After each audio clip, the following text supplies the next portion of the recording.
another forest lawn cemetery. This one is Hollywood Hills. It's about a 6.5-mile drive from the entrance of one to the entrance to the other. Not a bad drive. Took me about 15 minutes in the middle of the afternoon here in Los Angeles. And like the other forest lawn cemetery, a lot of famous people buried here, though I would say if there's one way I would delineate between the two, it would be that the larger one in Glendale tends to be movie stars of the past, where more of the ones of the present who have died more recently are buried here. You're going to find people like John Ritter, Brittany Murphy, Michael Clarke Duncan, David Carradine, Lucille Ball, Telly Savalas, Andy Gibb from the Bee Gees, Debbie Reynolds and Carrie Fisher are buried here, just to name a few.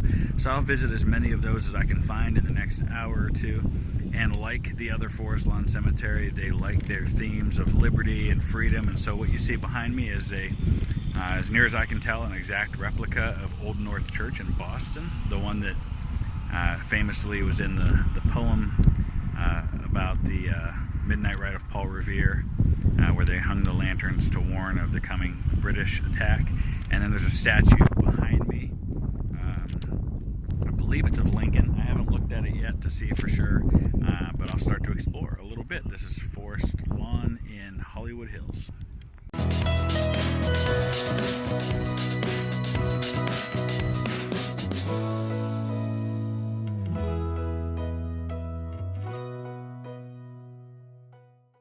So behind me, just across the street from the replica of Old North Church, is what is known as the Court of Liberty.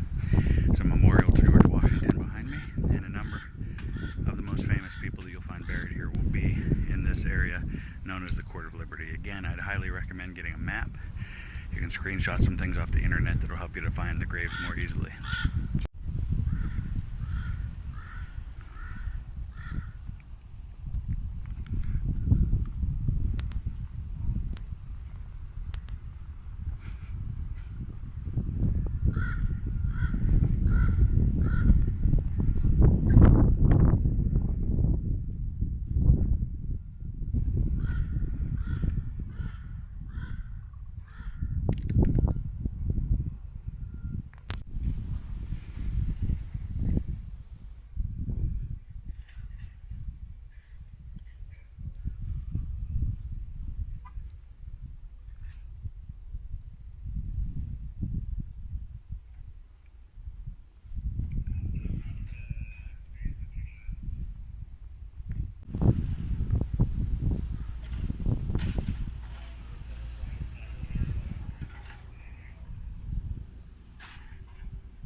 So I've now traveled to another part of the cemetery. It's a pretty long drive from where I just was. It's on the opposite end of the cemetery, and this area is called the Court of Remembrance, and this is next to the place I just was. It's the other location in this cemetery that's pretty densely packed with a number of famous people in one small area. So let's take a look.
Well, that's all the time I'm going to have to explore this cemetery, Forest Hills, or Forest Lawn, Hollywood Hills. There's a lot of other famous graves here I did not have time to get to. People like Brittany Murphy, Gene Autry, David Carradine. I found the location that was supposed to be Steve Allen's grave, but there was no marker there, so I was either misled or they've removed the marker and it's an unmarked grave. Lucille Ball was buried here until very recently. She was just recently moved to a cemetery, I believe, in New York State. Also here is Ricky Nelson, Andy Gibb from the Bee Gees, and some other folks, Leo DeRocher, the famous from baseball. So a lot more to see here, but that's all I have time for. I've got a lot more to see and do here in Hollywood yet today. So for now, that'll be it. If you'd hit that thumbs up, I'd greatly appreciate it. Subscribe if you haven't already, and we will see you next time with some more famous graves. Thanks for watching.